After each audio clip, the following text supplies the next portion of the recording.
prions que tu nous éclaires, que tu nous aides, afin que nous soyons des témoignages. Merci Père, au nom de Jésus. Amen. Donc le titre du message, il est un peu long, mais c'est nécessaire. Le seul problème à résoudre pour que le chrétien entre dans sa bénédiction. Il y a un seul problème à résoudre. Il y a un seul problème à résoudre pour que le chrétien rentre dans sa bénédiction. Un seul problème. Donc c'est ce seul problème-là que nous allons essayer de comprendre aujourd'hui. Mieux comprendre peut-être pour certains. Donc il y a un seul problème. Donc je ne parle pas des païens. Amen. Je dis le problème du chrétien, n'est-ce pas? Nous qui sommes ici, n'est-ce pas que nous sommes des chrétiens? C'est pas vrai? C'est pas pour Jésus nous sommes là. N'avons-nous pas accepté Jésus? N'avons-nous pas cru en Jésus? Ne suivons-nous pas Jésus? Voilà, donc le chrétien c'est celui qui suit Jésus, n'est-ce pas? N'est-ce pas? Celui qui a accepté de suivre Jésus. C'est celui-là qu'on appelle le chrétien. Malheureusement, il est chrétien, il suit Jésus, ça fait vraiment un moment, même quelques années, mais nous n'arrivons pas encore à expérimenter la réelle bénédiction en Christ. N'est-ce pas? Vous n'avez pas constaté que les chrétiens ont trop de problèmes? Vous n'avez pas constaté? On dirait même que c'est chez nous les problèmes sont arrivés. Amen. Vous n'avez pas constaté qu'un peu partout, dans toutes les maisons chrétiennes, n'est-ce pas? Dans tous les rassemblements chrétiens, c'est-à-dire dans toutes les églises, les chrétiens ont beaucoup de problèmes. Vous n'avez pas constaté encore? C'est vrai, non? Que les chrétiens ont beaucoup de problèmes. Alors que ça devrait être le contraire. Vous n'avez pas réalisé ça? C'est-à-dire, c'est nous qui avons les promesses, n'est-ce pas? C'est à nous que Dieu a promis les bénédictions. N'est-ce pas? C'est sur nous que Dieu a déclaré toutes ces belles choses. Bon, malheureusement, dans la réalité, dans le constat, les chrétiens souffrent. Ils souffrent même beaucoup. Aujourd'hui, ils sont devenus la risée du monde. C'est-à-dire que tu as tellement de problèmes que tu es devenu la moquerie de ton quartier. Encore même quand tu dis que tu es chrétien et que tu veux évangéliser, là encore c'est pire. Ta famille rit. On rit de ton Dieu. On se moque de toi. Quelquefois même quand tu vas leur dire que tu veux évangéliser, on dit, bon, le Dieu que tu prêches, il n'a qu'à faire pour toi d'abord. On ne vous a jamais dit ça? À tel point que quelquefois même tu as honte d'aborder la question avec les païens. Tu as honte même d'évangéliser. Parce que quand tu le regardes, il est plus béni que toi. Donc tu as honte même de l'inviter. Tu as honte d'évangéliser. Donc quel est ce problème? Quand nous avons les promesses, et que nous qui avons les promesses, c'est nous qui n'arrivons pas à nous en sortir. Comme la Bible même disait que les princes sont à pied, et puis les esclaves sont sur les chameaux. Ça même c'était dans l'Ancien Testament. On peut dire encore que c'était normal. Mais aujourd'hui Jésus est mort, n'est-ce pas? Et ce même verset-là encore est encore actif, hein? Ça marche encore ici. Dans le temps de la grâce, dans le temps du Saint-Esprit, n'est-ce pas? Les chrétiens sont à pied et les esclaves dans des grosses voitures. Ça brille, ça rit. Bon, c'est vrai que tout ça, ça va aller en enfer. Mais Dieu, quand il nous a appelés, il n'a pas dit tu seras chrétien et puis sur la terre tu seras pauvre. Il n'a pas dit ça. Il a dit tout ce que tu auras laissé pour le suivre, tu vas retrouver ça au centuple. Mais on est venu, d'autres même avaient un peu de bien même avant de venir. Oui, parce que avec tout ce qu'on faisait comme malversation, les coups par-ci, les coups par-là, n'est-ce pas? Les gars par-ci, les go par-là, les gnanis par-ci et tout ça. Bon, on s'est débrouillé un peu. Amen. Bon, on a laissé tout ça. On dit Dieu n'est pas dedans. De venir au Seigneur. Parce qu'avec lui, au moins, tu auras la paix. Parce que tout ça, ça donnait beaucoup de problèmes, hein, des soucis. C'est pas facile. Tu te débrouilles, mais vraiment, tu ne dors pas. On a laissé tout ça parce que nous, on veut la paix. Mais la paix avec vraiment des bénédictions. On a tout abandonné, puis on est venu. On nous a dit vraiment le Seigneur, c'est le meilleur des dieux, il est bon. Tout ce qui est beau. On a été convaincus, on est venu s'asseoir, on a accepté Jésus. On suit Jésus. Mais quand on regarde depuis quelques années, on se demande même si notre prière, là même, Dieu entend. D'autres ont prié. Ah, si c'est prière, il y en a même qui ont fait des 40 jours. N'est-ce pas? Ou alors des jeûnes d'Esther. C'est-à-dire, ils ont fait jeûne d'Esther, refait, trifait, quadrufait. Ils sont devenus maintenant des habitués au jeûne, n'est-ce pas? C'est-à-dire spécialistes dans jeûner. Mais tout ça là encore, rien. Prière, alors là, n'en parlons pas. Si tu veux dire prière, à ça, il y a des spécialistes. Quand il commence le matin comme ça, tant qu'on ne l'a pas arrêté, il est dessus. Il rit, en tout cas, tout ce que tu peux. On a fait aussi. Veillez. Ah, ça, tous les vendredis, on est à gauche, à droite. On entend ici, on est là-bas. On entend ceci. Grand prière, grand prophète, grand ceci. On les suit partout. Mais tout ça encore, rien. Ah, c'est qu'elle a fait ça. La vie est en haut, en bas. Échec par-ci, échec par-là. On est en train même de finir par perdre espoir. Mais on s'accroche quand même à quelques paroles. Puisqu'on a quelques paroles. Donc on tient encore. On tient bon. Pour ceux qui sont les plus robustes. Mais pour les plus faibles, ils se promènent d'église en église. Parce qu'il vient, il attend un peu. Il n'est pas trop patient. Il veut voir la chose se réaliser. Quand même, Dieu aussi, qu'est-ce que c'est cette lenteur? Donc, il attend un peu. Quand ça ne va pas, il s'en va se chercher ailleurs. Est-ce que c'est de sa faute? Il s'en va se chercher ailleurs. Parce que pour lui, quand même, ce qu'on lui a dit là, ce n'était pas comme ça. La chose est en train de durer. Donc, il dit, bon, peut-être que c'est ici, ça ne va pas. Attends, je vais aller. Peut-être il y a un autre prophète. Il y a un serviteur de Dieu, parce qu'il entend, il est là-bas. Les maladies s'accumulent. Les problèmes, on les emmagasine. Tout ça, qu'est-ce qui nous tient? Un petit espoir. Qu'un jour, Dieu le fera. Un jour, Dieu le fera. Mais jusqu'à quand? Jusqu'à quand? Jusqu'à quand? Dis à ton frère, jusqu'à quand? On s'est fait délivrer. Ça dit, les démons là, on dit c'est démons. Parce que quand on dit que c'est démons qui te poursuivent. Bon, on allait tel programme, on dit délivrance. On t'a secoué, qu'à fatigué. On a fini, le problème est encore là. Bon, on dit là non que c'était l'esprit des eaux. Bon. Tu vas encore, on dit esprit de quoi? Mari de nuit.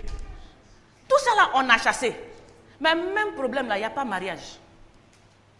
Mari de nuit est parti. Esprit des eaux, on a chassé. Esprit de quoi encore? Esprit de mort, on a chassé. On dit esprit de main sèche. On chasse, mais toujours toi, tu n'as rien. On dit non, ça c'est esprit de main sèche. Bon, d'accord. Esprit de main sèche, bon chasser. On les chasse tout. Mais la chose est encore, même chose. Ah! Quel esprit encore il reste?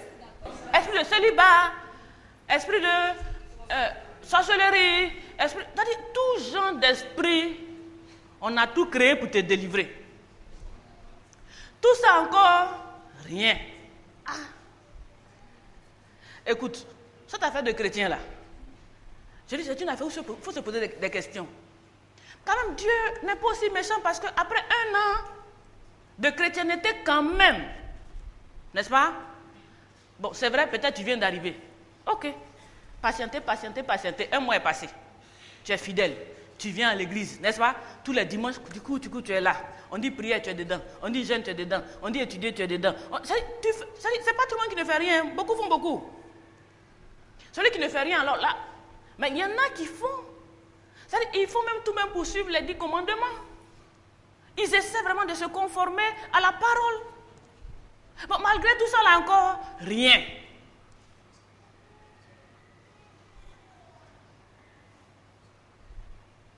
Un problème à résoudre. Le seul problème que le chrétien doit résoudre pour entrer dans sa bénédiction. Parce que ce n'est pas normal. En tout cas, moi je crois quand Dieu dit qu'il nous a appelés à la bénédiction. Parce que nous, on était maudits, n'est-ce pas? On était déjà maudits dans le monde. Mais si on a quitté, qu'on est venu avec Dieu, mais c'est parce que chez Dieu, il y a la bénédiction. Mais sinon, si c'est pour rester maudit, on n'avait pas besoin de changer de camp. Vous comprenez? Donc, quand on vient chez Dieu, c'est pour la bénédiction. Et la bénédiction, ici, est en haut. C'est-à-dire, il ne faut pas te blaguer. Non, c'est ce que tu n'as pas eu, tu n'as pas vu ici, là. Moi, en tout cas, il ne faut pas espérer quelque chose en haut, là-bas. Amen. Parce qu'il a dit quoi? Dans ce siècle-ci, d'abord. Ce que Dieu t'a promis en haut, là-bas, là, il va te faire goûter un peu ici. C'est pas cache-cache. Où il cache tout, il te dit rien, et puis maintenant un coup, tu arrives et puis tu es surpris. Tu ne seras pas surpris au ciel. Amen. Ce n'est pas par surprise. C'est ici que ça commence. Donc tu vas rester là, tu vas accepter Jésus. Tu ne sais pas combien de temps tu as à vivre. 100 ans, 80, 70. Et puis tout ça là, Dieu va attendre que c'est quand tu as parti 100 ans après. Et tout ce temps là, on fait quoi? C'est pas normal. Dis à ton frère, c'est pas normal. Je refuse. Je refuse. Petit mariage, simple mariage. À cause des petits mariages, j'ai tourné. À cause des petits mariages. Est-ce que c'est avion que tu as demandé? C'est même pas avion. N'est-ce pas? Petit chose. Comme on dit. Hein? Ces petites choses-là encore aussi, ça aussi Dieu ne peut pas faire. Non, il faut dire la vérité. Ça là, si tu dis Dieu, ça c'est la vérité, Dieu ne peut pas te tuer pour ça. Alors, mais ça se voit, non? Ces petites choses, ça aussi Dieu ne fait pas, pourquoi? Pourtant, Dieu n'est pas méchant. Il n'est pas méchant. Il est bon. On dit Dieu est bon. Dieu n'est pas méchant. Mais il n'est pas méchant. Toutes ces petites choses, on n'a pas. Mais il y a un problème. Vous ne voyez pas qu'il y a un problème? Il y a un problème. Mais c'est un seul. Le problème là, c'est un. Je ne dis pas païen. Parce que païen, on va dire non, il n'a pas accepté Jésus, hein, il ne connaît pas le Seigneur, il n'a pas donné sa vie à Christ. Bon, on va dire toutes ces choses. Mais je n'ai pas dit païen. Le problème que je constate là, c'est dans la maison de Dieu. N'est-ce pas? D'autres sont vraiment, on dit pauvres comme des rats d'église. N'est-ce pas? Quand tu vois même sa pauvreté, tu as peur de Jésus. Donc, le chrétien, qu'est-ce qui ne va pas? Quel est ce problème? Quand le Seigneur nous a dit en Jérémie 9, lisons Jérémie 29, vous allez voir, cette belle promesse de Dieu. Lisons Jérémie 29, verset 11. Car je connais les projets que j'ai formés sur vous, dit l'Éternel, projets de paix et non de malheur, afin de vous donner un avenir et de l'espérance. Amen. Dieu dit quoi? Il connaît les projets, n'est-ce pas? C'est-à-dire, quand on naissait là, il avait tellement de bons projets pour nous. On dit quoi? Projet de paix et non de malheur, projet de succès et non d'échec. C'est-à-dire, tu ne peux pas programmer, faire ton enfant et puis espérer que quand il vienne, quand il arrive, c'est pour venir souffrir.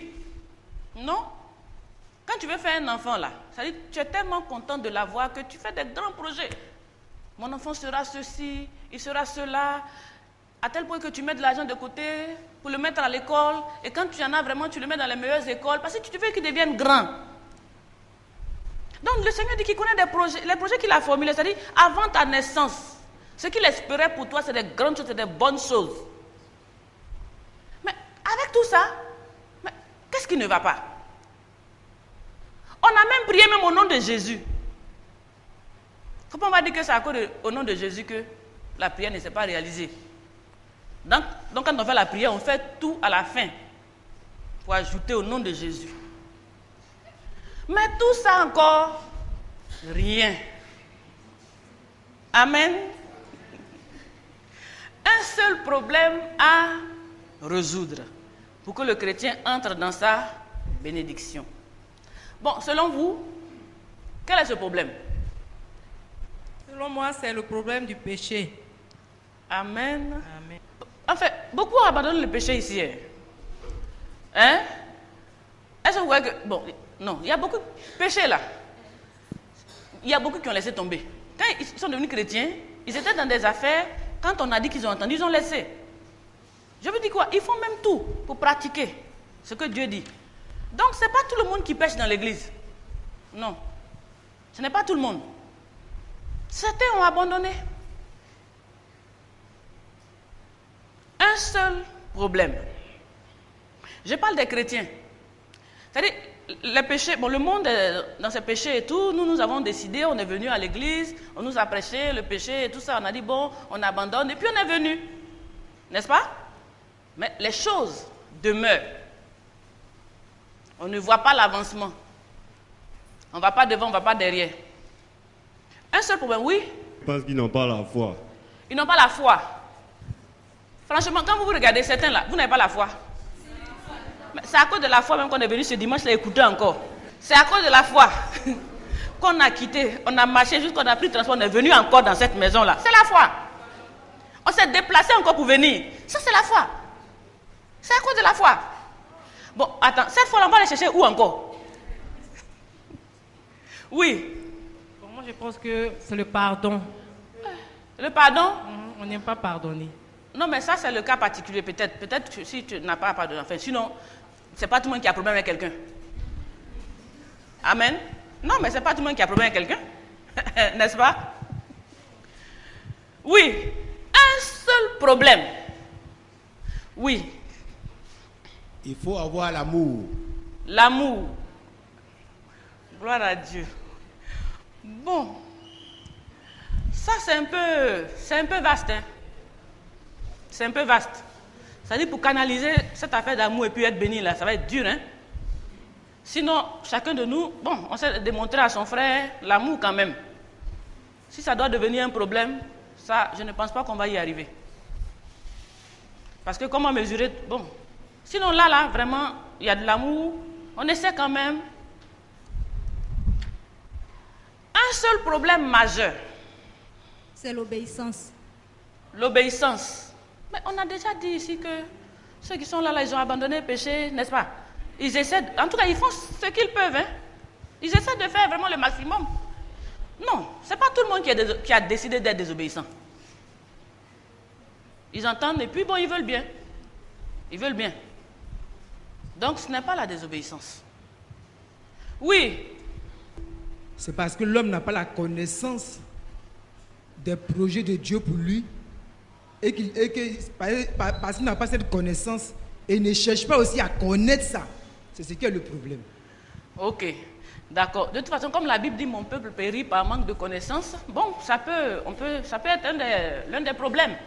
Mais aujourd'hui, quand même, après certaines années, on a acquis une certaine connaissance. N'est-ce pas? Quand même, on est venu à l'école. CP1 on est presque en terminale. Bon, c'est pas grave. Même si on n'a pas eu pour l'université, les bénédictions de CP1 quand terminé, on doit avoir. Amen. C'est pas ça? Oui, c'est vrai. Peut-être qu'on n'est pas encore arrivé à l'université, c'est bon. Mais au moins, ce qui vient avec CP1 jusqu'à CM2, collège, tout ça là. On doit avoir un peu. Mariage, je ne pense pas que c'est université. Petit mariage, ça, c'est pas université. Amen. Avoir un peu d'argent, c'est-à-dire pouvoir vraiment être à l'aise dans ses dépenses sans tous les jours être serré, coincé, c'est-à-dire que tu finis, c'est le dernier. C'est trop compliqué ça. Amen. Oui, un seul problème.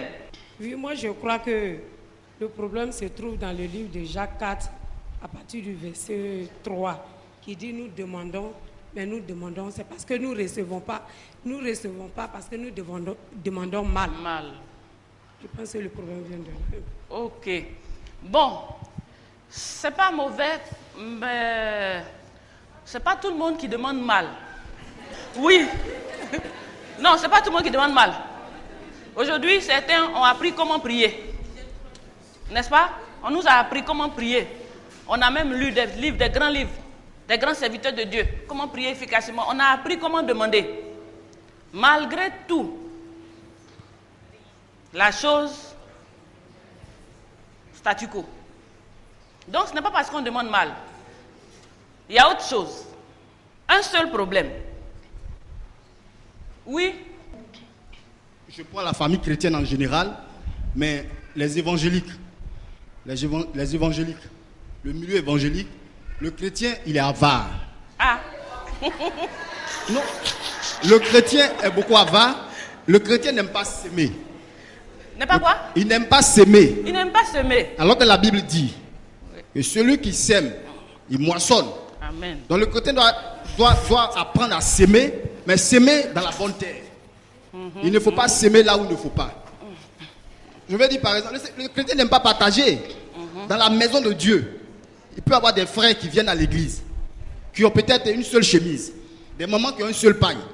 Mais rares seront les personnes qui ont des cantines de pagne à la maison et qui vont remarquer cette maman-là et puis décider de venir lui offrir un pagne. Voilà, c'est-à-dire que semer et récolter, c'est une loi pour tout le monde, hein, une loi universelle. Et Dieu dit que ça ne passera pas jusqu'à ce que le ciel et la terre même disparaissent. Quand tu veux moissonner, il faut savoir semer. Oui, ça c'est pas mal, mais on n'a pas besoin d'être chrétien pour le réaliser. Mais étant chrétien et puis après quand le problème est résolu, bon ça, il faut le faire. Donc c'est pas mal comme réponse, mais c'est pas ce qu'il faut, c'est pas le seul problème en question.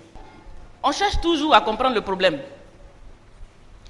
Pour mieux comprendre le problème, on va se poser la question de savoir ceux qui sont bénis. C'est-à-dire, qu'est-ce qui fait la différence? C'est une manière aussi de chercher à comprendre. C'est-à-dire, beaucoup ne reçoivent pas.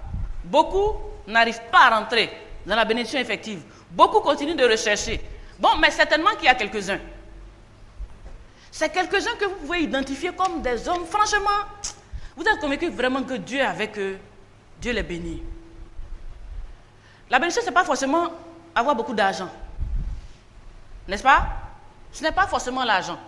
C'est vrai que l'indépendance financière fait partie. Mais ce n'est pas seulement ça. Il y a beaucoup d'éléments. C'est-à-dire quand vous regardez la vie de la personne, vous-même vous êtes convaincu que celui-là vraiment, Dieu a fait pour lui. Donc, quand vous regardez ces personnes, qu'est-ce que vous pouvez dire? Qu'est-ce qui peut faire la différence? On travaille ensemble. Parce qu'il y a un seul problème qu'on doit résoudre. Et ça là, on va résoudre au nom de Jésus. Assez, c'est assez. Amen. Ah, un jour doit arriver, non? Oui.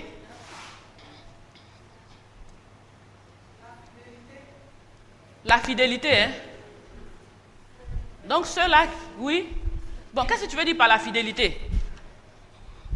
La fidélité, c'est que dans tout ce que Dieu te demande de faire, il faut faire un effort pour être fidèle. Amen. Oui. Oui. Si tu vois celui ou celle que Dieu a béni là, Oui. sa parole, Ça quoi? dans sa parole, Oui. il ne lamente pas. Il ne fait pas quoi? Il ne se lamente pas. Oui. Il parle comme... Ouais. Voilà. On approche. Donc, il a donné un élément. Enfin, c'est pas encore là-bas. Hein? Mais il dit que ce que Dieu a béni, celui que Dieu a béni, tu vois même, ça dit dans sa parole. Dans sa parole déjà, il y a une différence. N'est-ce pas? Sa manière de parler, c'est différent. Oui.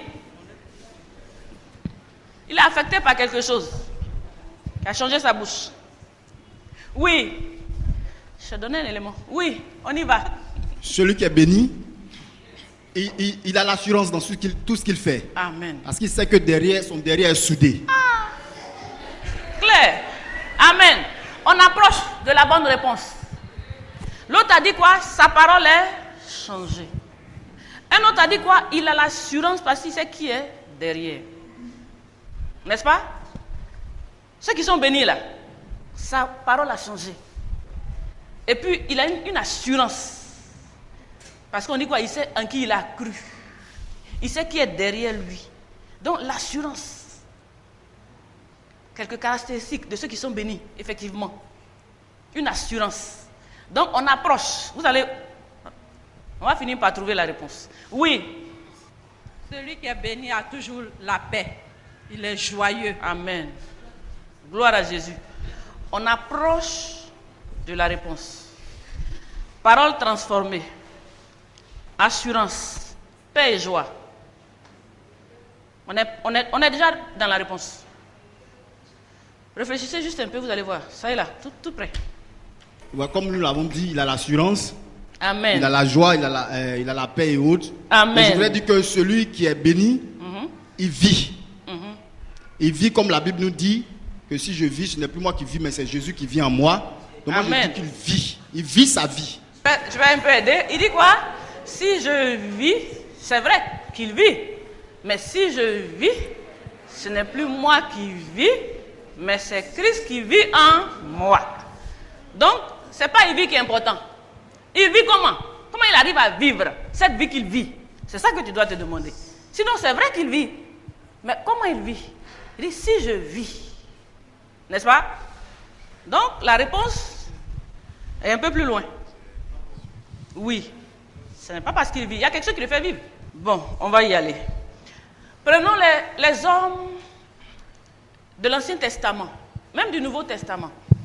Ceux qui ont réussi. Quand on prend l'Ancien Testament, il y a des gens qui ont réussi. On est rentré. On rentre maintenant dans la réponse.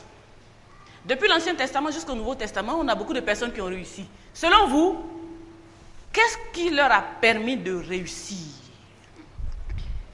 Là maintenant, c'est cadeau. On va prendre quelques personnes. On va citer quelques personnes de l'Ancien Testament. Qui est-ce qu'on connaît? Abraham. Voilà. Il a réussi, n'est-ce pas? Il a réussi. Bon. Un homme quelconque de son état, n'est-ce pas? Ordinaire parmi tout le monde. Et puis il réussit. Qu'est-ce qu'il a fait réussir? Donc Abraham a réussi.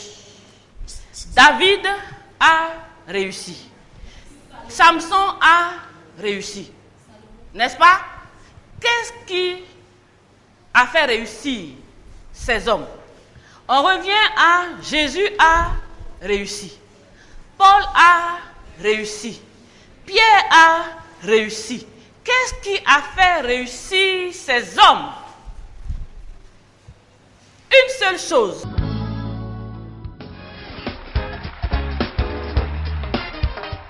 Tous vos sujets de prière, veuillez nous contacter au 58 56 60 40 02 09 31 26 ou à l'adresse mail info@eebenediction.com. Église évangélique La Bénédiction, pour ta prospérité à tous égards.